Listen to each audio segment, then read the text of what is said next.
Are your ad campaigns lighting up the dashboard, but not the pipeline? That's bullspend, and marketers are calling it out in Dashboard Confessions. My boss asked for results, so I opened my dashboard for the only positive-sounding metric I had: impressions. Cut the bull spend. See revenue, not just reach. LinkedIn delivers the highest return on ad spend of major ad networks. Advertise on LinkedIn. Spend $250 on your first campaign and get a $250 credit. Go to linkedin.com/campaign. Terms and conditions apply. Study and play come together on a Windows 11 PC. And for a limited time, college students get the best of both worlds. Get the Unreal College Deal. Everything you need to study and play with select Windows 11 PCs. Eligible students get a year of Microsoft 365 Premium and a year of Xbox Game Pass Ultimate with a custom color Xbox wireless controller. Learn more at windows.com/student offer. While supplies last. Ends June 30th. Terms at aka.ms/collegepc.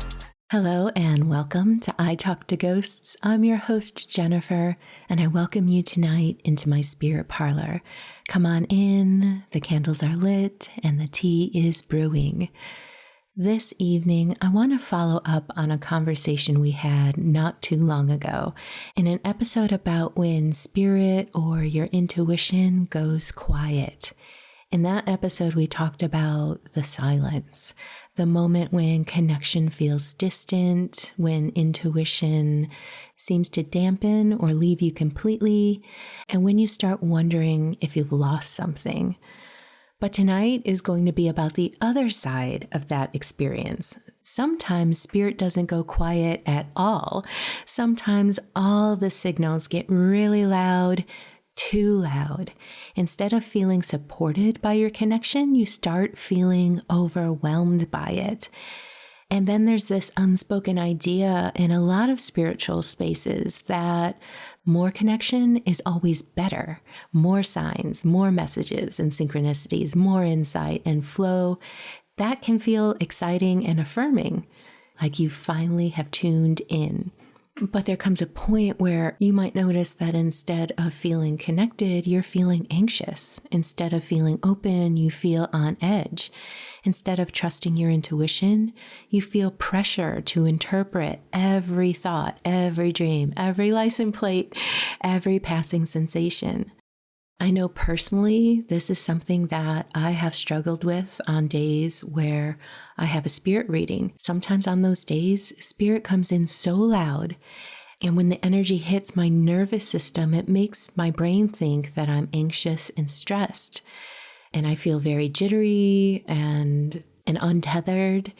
And even though I recognize what is going on, those aren't fun feelings to feel. And I think this is a perfect example of what I'm talking about, even if you're not a medium. I'm sure you, as an intuitive person, have been overloaded by energy, perhaps during a particular situation, or just have a day where you feel like you're absorbing too much. You might notice that instead of feeling curious, you feel anxious. Instead of feeling open, you feel on edge. And instead of trusting your intuition, you feel pressure to interpret everything. And that's usually the moments when spirituality has crossed from nourishment into overload. When your intuition just becomes too loud, it often isn't because something has gone wrong. Let me stress that.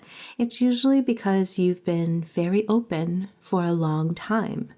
Sensitive people, intuitives, mediums, empaths, we're especially prone to this. There's often this quiet belief that if you don't stay open, you'll lose it. That if you take a step back, you're somehow betraying the connection. But here's the thing I really want to say clearly to you. Your connection is not that fragile. Spirit is not sitting there with a stopwatch, ready to disappear the moment you need to rest. There's also the difference between stepping back and shutting down, and those two things get confused a lot as well. Stepping back doesn't mean slamming the door. It doesn't mean cutting ties or going dormant. It's more like turning the volume down so you can hear yourself and feel grounded again.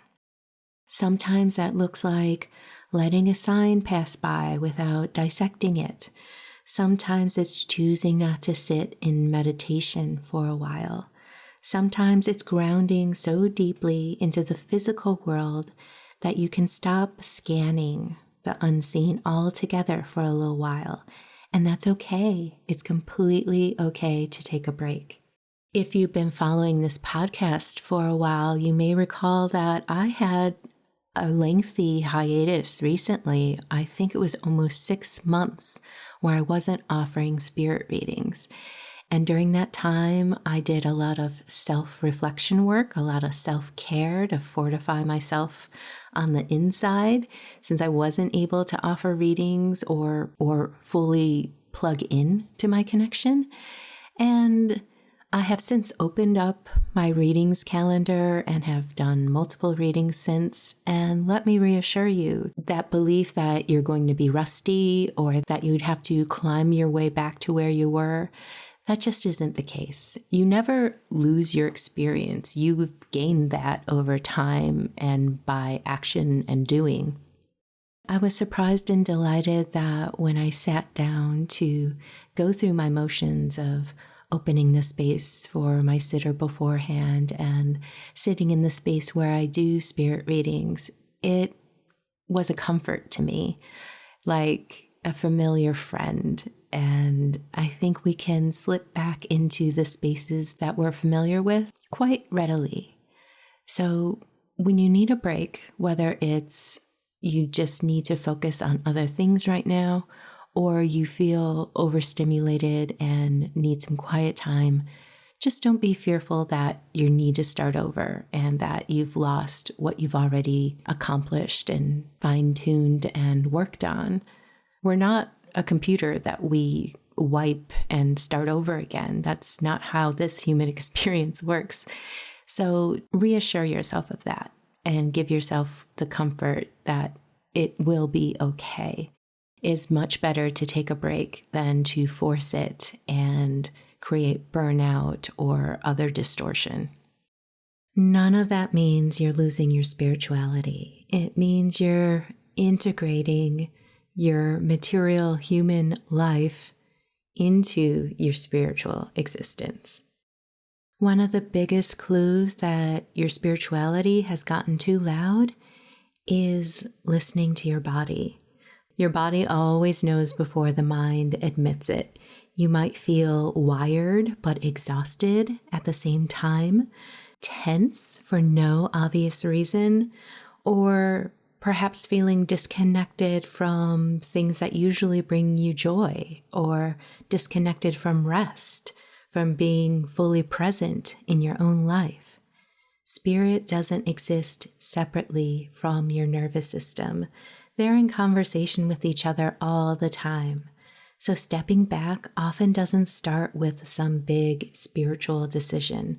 It starts with very human things: sleeping, eating, walking, touching the earth, doing something ordinary without trying to make meaning out of it. And that is not failure on your part. That is still spirituality, just in its most embodied form. I think we also need to gently question what we think connection is, what it's supposed to look like. We're taught to recognize connection through activity, like through signs, visions, insights.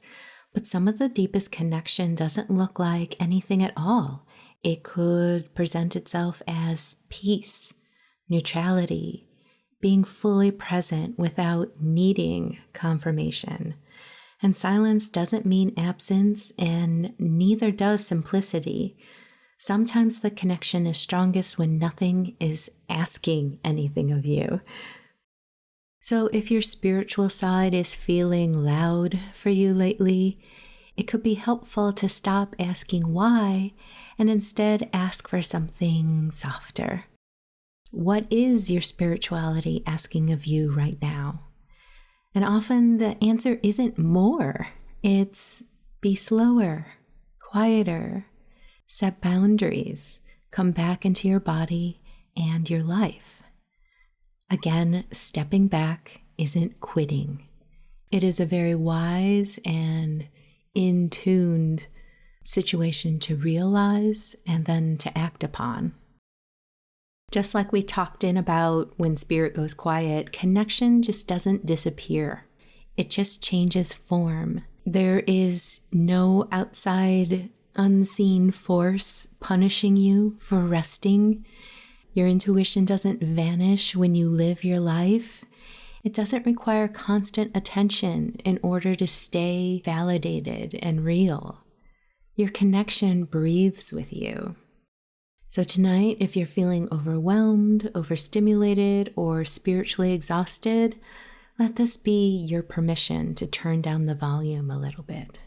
Not to lose connection, but to meet it again in ways that feels gentle, grounded, and completely yours.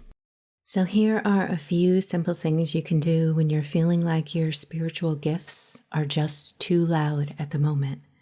One of the easiest things you can do is breathe. Not in a performative way, not in a do-it-right way, just slow, intentional breathing. And as you breathe, imagine the energy around you gently dampening down, like static fading, like the air is settling after a storm. You're not pushing anything away, you're just letting the intensity soften. And sometimes that's enough. Another beautiful way to quiet the noise is to walk, especially outside. There's something about being in nature that naturally pulls awareness back into your body. You don't have to commune with anything, you don't have to receive messages. You can just notice your feet moving, the rhythm of your breath, the way the world exists without asking anything of you. Nature doesn't demand interpretation. It holds you exactly where you are. Music can do this too. Soft, steady, non-invasive music. Something that feels like a background presence rather than a performance. And as you listen, you might imagine yourself gently gathering your spiritual tools, your sensitivities, and your gifts, not to get rid of them, just to place them somewhere safe. You can picture a beautiful box, a chest, a cabinet, whatever feels right to you. And as you place each part of your gift inside, do it with care, with respect, with gratitude. You're not locking anything away forever. You're simply saying, not right now. And when you're ready, you know exactly where to find them. What I love about these kind of practices is they don't treat your sensitivity like a problem. They acknowledge that openness needs rest, just like our bodies do. Quieting the noise isn't about disconnect. It's about trust. Trust that your connection doesn't disappear just because you choose peace for a moment. Thank you so much for joining me tonight in the Spirit Parlor for this conversation. I think it's a real important aspect to talk about.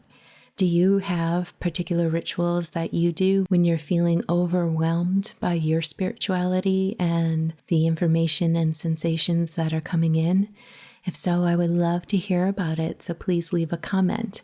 And if you're interested in exploring this concept deeper, I am going to have a grounding meditation offering on my Patreon for you to experience and to help you along with a little guidance.